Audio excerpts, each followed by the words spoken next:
Business Club de France des entrepreneurs avec Michel Picot.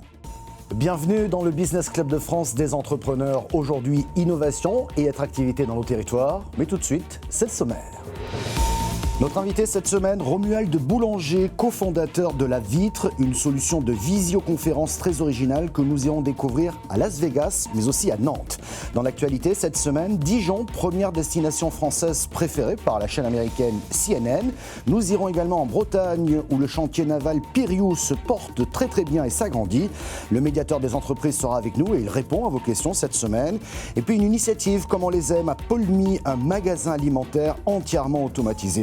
Soyez les bienvenus. Et nous partons tout de suite à Las Vegas, où s'est déroulé le fameux CES. C'est le salon de l'innovation mondiale, c'est la place où il faut être, c'est là où il faut présenter ses dernières innovations. Et c'est là que nous allons découvrir une invention d'une start-up nantaise. Son invention s'appelle La Vitre et nous sommes en compagnie de Romuald Boulanger. Bonjour. Bonjour. Vous êtes l'un des fondateurs de La Vitre, c'est ce que vous présentez au moment où nous enregistrons cet entretien à Las Vegas. La Vitre, c'est en quelque sorte un grand écran de manière verticale et juste derrière vous, on voit William qui lui est à Nantes. Est-ce que vous pouvez nous dire très concrètement comment ça marche ? Exactement. En fait, là, moi, je suis sur notre stand au CES de Las Vegas, sur lequel on a une vitre et qui est reliée à nos locaux de Nantes. Et on peut apercevoir William, qui est un membre de l'équipe, qui est avec nous en live de Vegas. Alors on va rentrer dans le détail, si vous le voulez bien. C'est quoi cette vitre ? Je le disais tout à l'heure, un écran vertical qui permet de travailler et d'échanger, j'ai envie de dire, et même d'échanger des documents pour travailler en commun, c'est bien ça ? C'est exactement ça. Donc la vitre, c'est pas forcément le device, mais c'est l'ensemble, c'est l'expérience.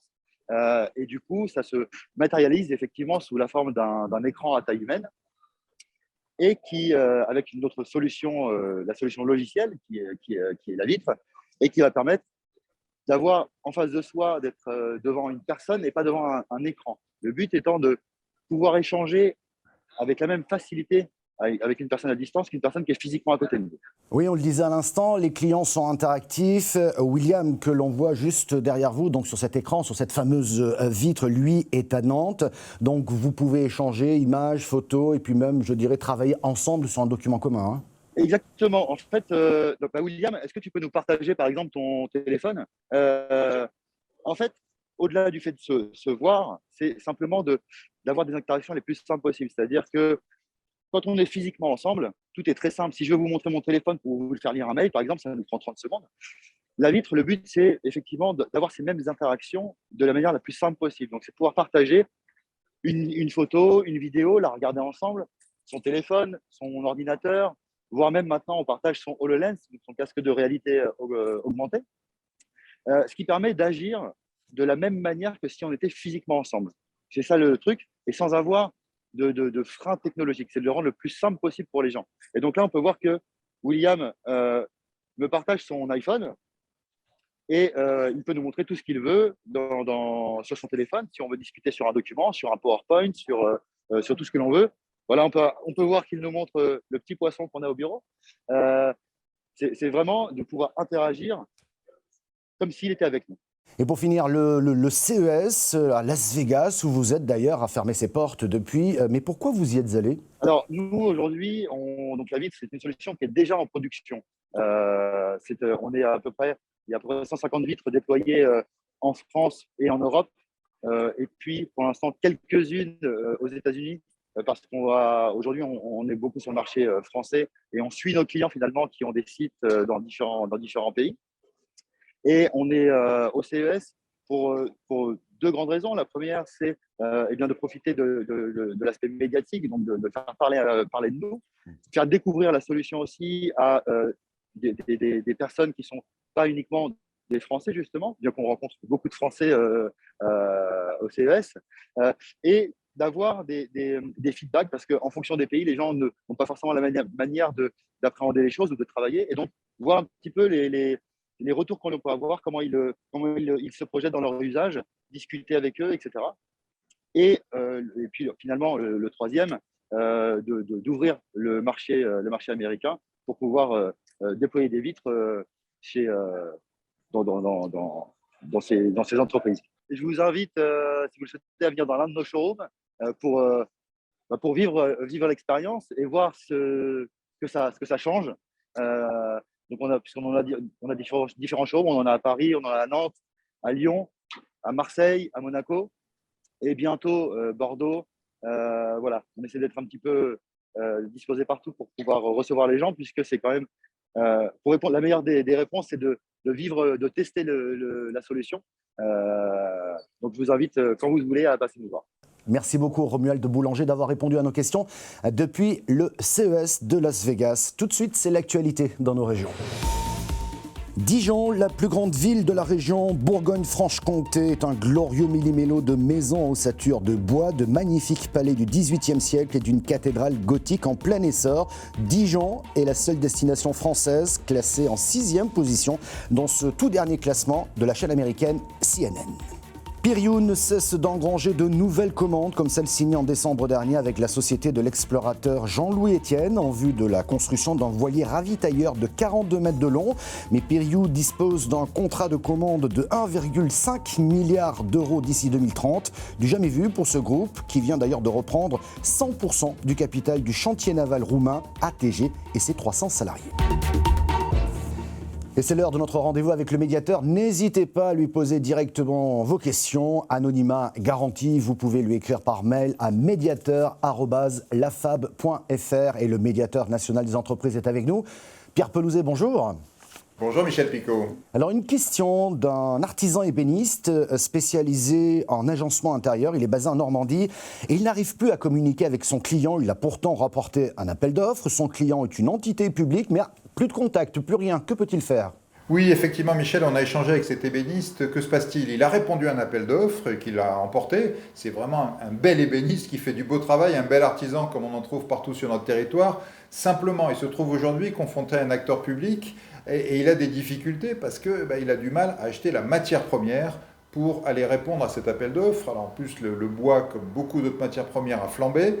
Et lui, il n'a juste pas la trésorerie. Et donc, du coup, ça bloque avec son client qui ne veut pas bien entendre, qui ne veut pas bien comprendre.